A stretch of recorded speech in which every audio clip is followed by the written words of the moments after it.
Luzon, Visayas, Mindanao at buong mundo. Ngayon ay Miyerkules, March 13, 2024.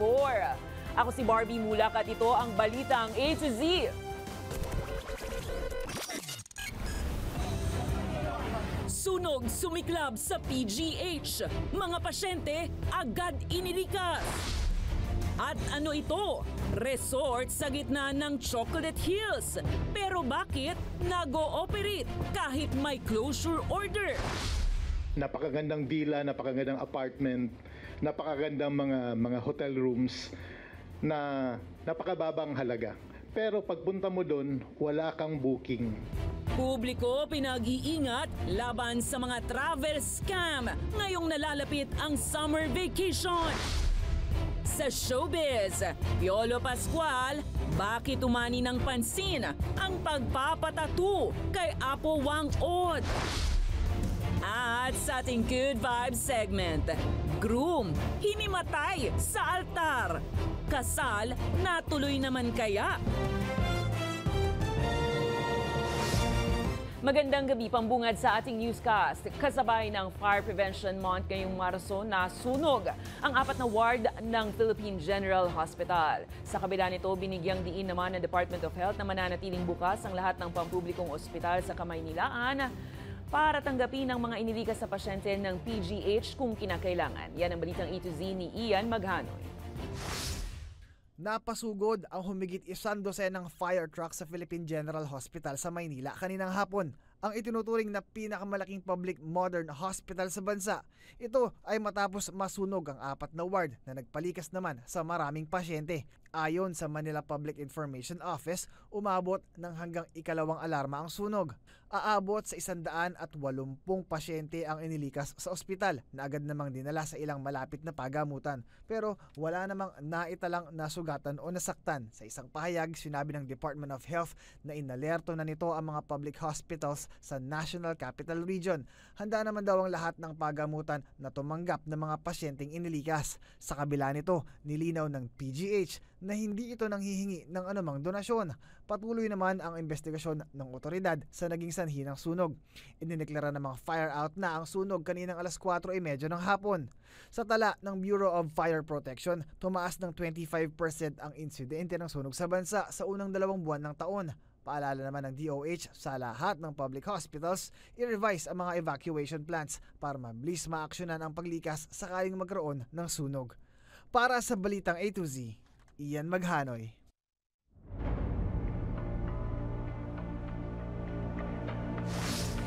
Inihayag ng Department of Tourism na hindi accredited ng DOT ang kontrobersyal na resort na Captain's Peak sa Bohol.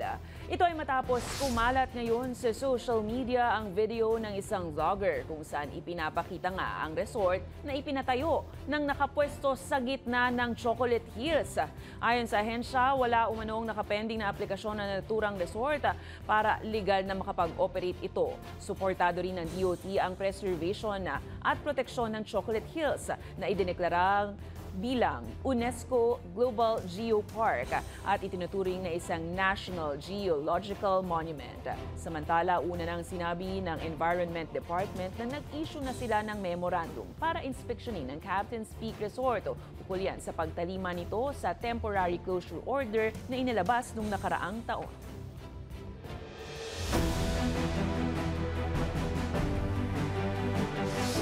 Nais ba ninyo magtrabaho sa Germany? Magandang balita po dahil magbubukas ng oportunidad sa labor force ang naturang bansa. Alamin yan sa ating balitang A to Z.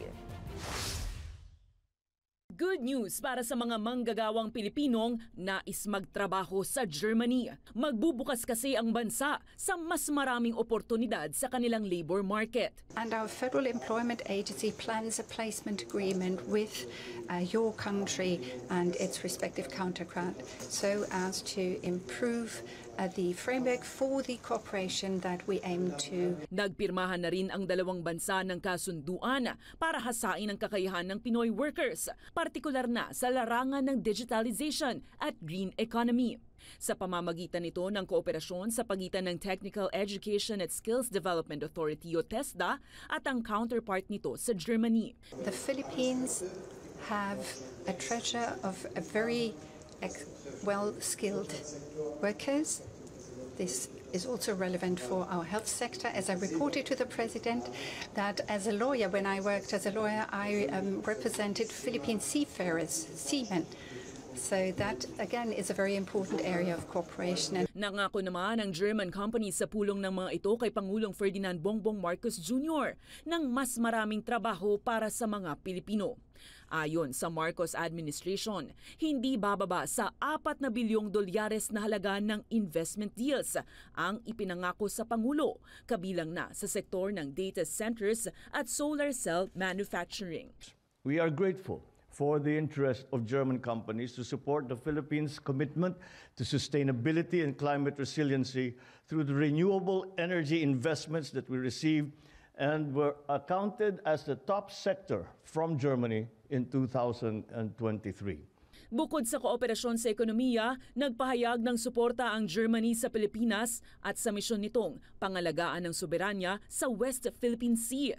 Ayon sa German Chancellor, dapat galangin ang international order, partikular na ang United Nations Convention on the Law of the Sea, maging ang arbitral award pabor sa teritoryo ng Pilipinas. I believe it to be very important that each and everyone adheres to the legislation in place. We've talked about this today, as I said, and I made it clear that we support the Philippines in ensuring that the rights are being protected. And that premise that China has made is that their territory follows what is now described as a 10-dash line. This is not recognized by any country, any international body, certainly not by the Philippines. Sa huli, iginiit ng Germany ang kahalagahan ng 70 taong ugnayan ng dalawang bansa. Balik dito sa Maynila, mas tila lumalapit na ngayon sa katotohanan ng pag-aamyenda ng 1987 Constitution. Lalo't aprobado na sa ikalawang pagbasa sa Kamara ang Resolution of both Houses number 7 o ang tinaguriang Economic Charter Change. Batay sa inihaing RBH 7, nakafocus ito sa adjustment sa percentage ng ownership sa mga franchises, sa advertising industry, gayon din sa educational institutions. Ito ay sa kabila ng pagtutol ng ilang mambabatas na matuloy ito na posible raw makaapekto sa mga consumer. Pero giit ng mga taga-suporta, target ng RBH 7 na buksan ng maraming industriya sa mga dayuhan para mas mapalago pa ang ekonomiya ng bansa. Samantala, tiniyak naman ng mababang kapulungan ng Kongreso na maipapasa nila sa ikatlo at huling pagbasa ang RBH 7 bago sumapit ang Semana Santa. Resolution of both Houses number 7 is hereby approved on second reading. Samantala, lusot na rin sa ikalawang pagbasa ngayong araw ang House Bill number 9710 o ang panukalang pagbawi sa prangkisa ng Sunshine Media Network Incorporated o SMNI. Sa botohan sa pamamagitan ng Viva Voce, pumabor ang lahat ng mga mambabatas para maamyendahan ng pagpapasara sa SMNI. Samantala, nilinaw naman ni House Committee on Legislative Franchises Chairperson Congressman Gus Tambunting na kailangan pa rin namang dumaan at aprobahan ng Senado ang inihaing panukala bago tuluyang mabawi ang prangkisa ng SMNI. Matatandaang naharap sa isyu ang SMNI dahil sa umaning mga paglabag sa Broadcasting Code dahil yan sa pag-ere ng mga fake news, panre-red tag sa ilang mga individual nang walang basihan. Opo, kailangan po dumaan po ng Senado to. This will pass the regular process. Kailangan basahin sa plenaryo ng Kongreso, second, third reading, at dadalhin po sa Senado. Kinumpirma naman ng kampo ni Kingdom of Jesus Christ the founder Pastor Apollo Kibuloy na natanggap na nito ang show cause order mula sa Senado kaninang alas 11 ng umaga. Ibig sabihin, ayon kay Senator Rizzo Ontiveros, may hanggang Biyernes na lang ng umaga si Kibuloy upang magpaliwanag kung bakit hindi ito dapat arestuhin at idetena sa Office of the Sergeant at Arms ng Senado. Oras na hindi ito dumalo o magpaliwanag, maaari nang arestuhin si Kibuloy. Kaugnay nito, binanatan naman ni Ontiveros si Vice President Sara Duterte Carpio dahil sa pagsuporta sa accused sex offender na si Kibuloy. Matatandaang dumalo si Inday Sara kagabi sa prayer rally ng mga supporters ni Kibuloy kasama ang amang si dating Pangulong Rodrigo Duterte at ilan pang senador. Pero nakapagtataka kapag ang administrasyon or at least the office of the vice president mas dedepensahan pa nila, no, yung precisely isang tao na accused of the worst crimes against the most vulnerable of our society. Dapat sana yung energy na yan ibuhos na lang nila sa pagdepensa sa mga karapatan ng ating mga mamamayan. Lisod na sa Commission on Appointments ang pagkakatalaga kay Finance Secretary Ralph Recto. Walang naging pagtutol sa kumpirmasyon sa appointment ni Recto nang ilabas ito sa plenaryo. Samantala, tiniyak naman nito sa mga mambabatas na target niyang makalikom ng 1 trillion pesos na halaga ng buwis at maging ng revenue ng bansa ngayong taon. Matatandaang itinalaga ng Pangulong Ferdinand Bongbong Marcos Jr. si Recto bilang bagong kalihim ng Department of Finance. Best way to inculcate tax obedience is still to promote ease of payment and to show that taxes that are efficiently collected are effectively spent. Susunod, publiko mag-ingat, online scam ng mga travel booking naglipa na. At mamaya sa showbiz, bakit nga ba napahagalpak ng tawa si Papa P nang magpa-tattoo kay Apo Wang Od? Abangan ang kumpletong ulat sa pagbabalik ng balita A to Z.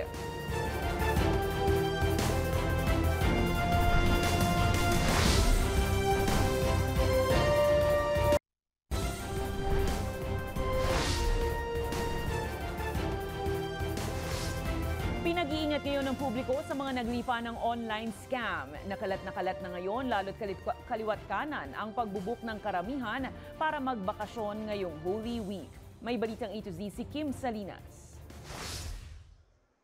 Summer is getting nearer kaya naman dagsa na rin ang marami sa pagbubuk online para mag-travel local man o abroad. Pero kasabay nito, mainit na paalala ng ilang grupo sa publiko na mag-ingat, lalo't patuloy ang paglaganap ng mga panloloko online. Inilabas ng Scam Watch Pilipinas ang 14 na uri ng travel scam kung saan marami ang nabibiktima. Sikat na sikat dyan ang fake accommodation scam at mga peking travel agents na kalat na sa social media. So yung fake accommodation, napakagandang villa, napakagandang apartment, napakagandang mga hotel rooms na napakababang halaga. Pero pagpunta mo doon, wala kang booking. Ang ginagawa nito, nag-i-impersonate sila na sila yung mga travel agents, mag-o-offer sa iyo ng mga vacation deals. Kailangan i-verify natin ang credential ng mga travel agents na to. Biktima ng fake booking noong Enero si Ana. Nag-book sila sa tulong ng isang travel agency online para magbakasyon sana silang pamilya sa Boracay. Pero nang kanilang beripikahin ang booking sa airline company, wala ang kanilang mga pangalan doon. Aminado naman dito ang ilang mga travel agency dahil sa tila ilang mga maling akala ng publiko sa pagbubuking na hindi naman pala konektado sa kanila. Lalo na yung paggamit ng internet, online, lalo na yung Facebook, madaming nag-i-scam dun eh. Promo tayo ngayon, keso mas mura, di gagawin ng customers magpapabok na agad kasi mas mura. Tapos hindi nila alam na hindi pala totoo. Babala ng otoridad at ng ilang mga grupo, mag-ingat ang publiko lalo't inaasahan na mas dadami pa ang ganitong mga modus ngayong summer vacation. Mag-i-increase yung message sa text and sa social media, reminding you na kailangan nyo i-update ang bank records nyo, ang GCash account nyo. Magpo-proliferate ho ito simula ngayong araw and the next few days. Pagdating sa mga tickets, bumili lang po tayo sa mga legitimate online channels. Yung let's say yung mga major airlines po natin dito, may kanya-kanya pong app yan. Mag-book ka lang sa mga reputable booking sites, saka dumiretso ka mismo dun sa hotel. Huwag kang maniniwala sa mga murang mga offers. Laging tandaan nila ang contra-scam attitude. Magduda, mang-snub, magdamot at magsombong. Para sa Balitang A to Z, Kim Salinas. Hindi pa man opisyal na nagdedeklara ang pag-asa ng tag-init, patuloy naman ang pagbaba ng level ng tubig sa ilang dam sa Luzon. Sa datos ng Weather Bureau Pag-asa kaninang alas 6 ng umaga, nasa 202.47 meters ang level ng tubig sa Angat Dam. Mas mababa ito ng 0.31 meters kumpara sa level na naitala kahapon. Bumaba rin ang antas ng level ng tubig sa Angat Dam, Lamesa, Ambuclao, San Roque, Pantabangan, Magat at Kaliraya. Paliwanag ng ahensya, kakulangan sa pag-ulan sa mga panahong ito ang pangunahing dahilan sa pagbaba ng tubig. Bagamat bumababa, tiniyak naman ng Weather Bureau na malayo pa sa minimum operating level na 180 meters sa mga dam. Ang level kung saan magdedesisyon ng board kung sino ang magiging prioridad na masuplayan ng tubig.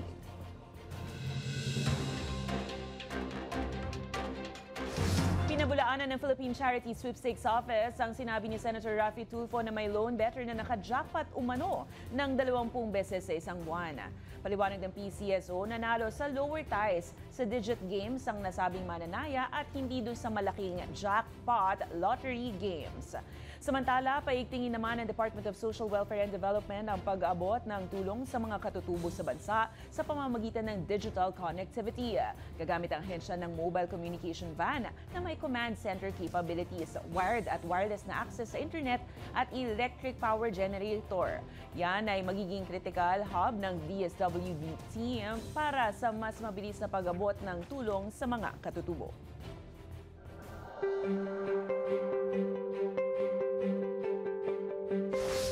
Kaway-kaway sa mga ka-A to Z nating astrophile dyan o yung mga mahilig mag-sightseeing sa kalawakan. Bukod kasi sa buwan at mga bituin, magiging visible rin ngayong buong Marso ang planetang Jupiter. Ayon sa NASA, makikita ito kalapit ng buwan. Samantala, abangan din sa March 24 ang faint lunar eclipse kung saan makikita ang anino ng mundo sa buwan. Sa aming pagbabalik, matapos magpa-tattoo kay Apo Wang Od, Piolo Pascual, tuwang-tuwa nga ba? Bakit kaya? At isang groom na himatay sa kaba at saya sa araw ng kanyang kasal. Manatiling nakatuto, kayo ay nanonood ng Balitang A to Z.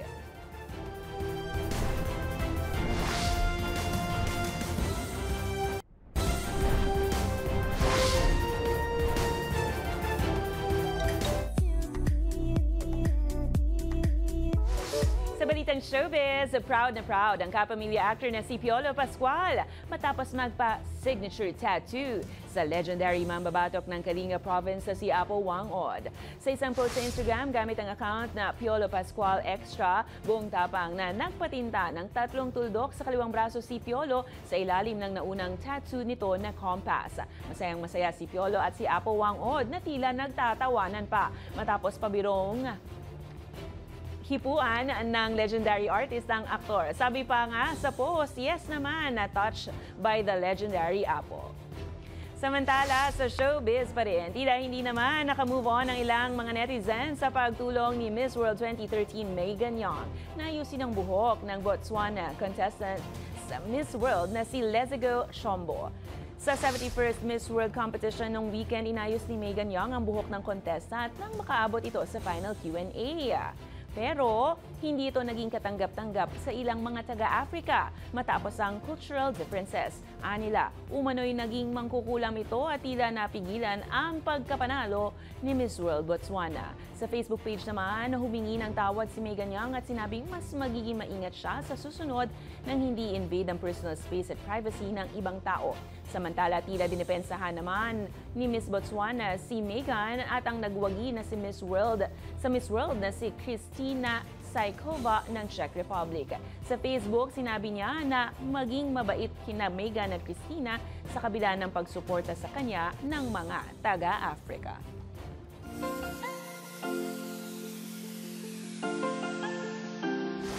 Talaga namang full of surprises ang wedding ceremony na ito. Pinakaba kasi ng groom ang bride at mga bisita. Kung ano ang twist, silipin.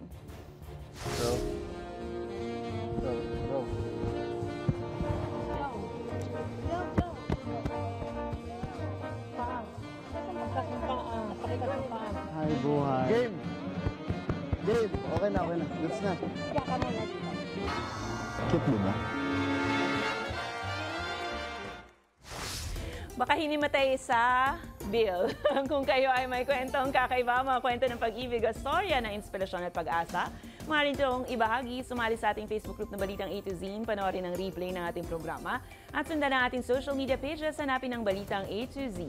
Ang ating pabaong quote of the night ay mula sa activist at teacher na si Thich Nhat Hanh. Ayon sa kanya, kailangan nating tignan ng mas malawak ang ideya ng kapaligiran at muling umibig sa kalikasan. At yan ang mga balita at impormasyon, mga kwentong may dalang inspirasyon na tinutukan ng Balitang A to Z. Ako po si Barbie Mulak. Maging maalam, makialam. Magandang gabi sa iyo, Pilipinas!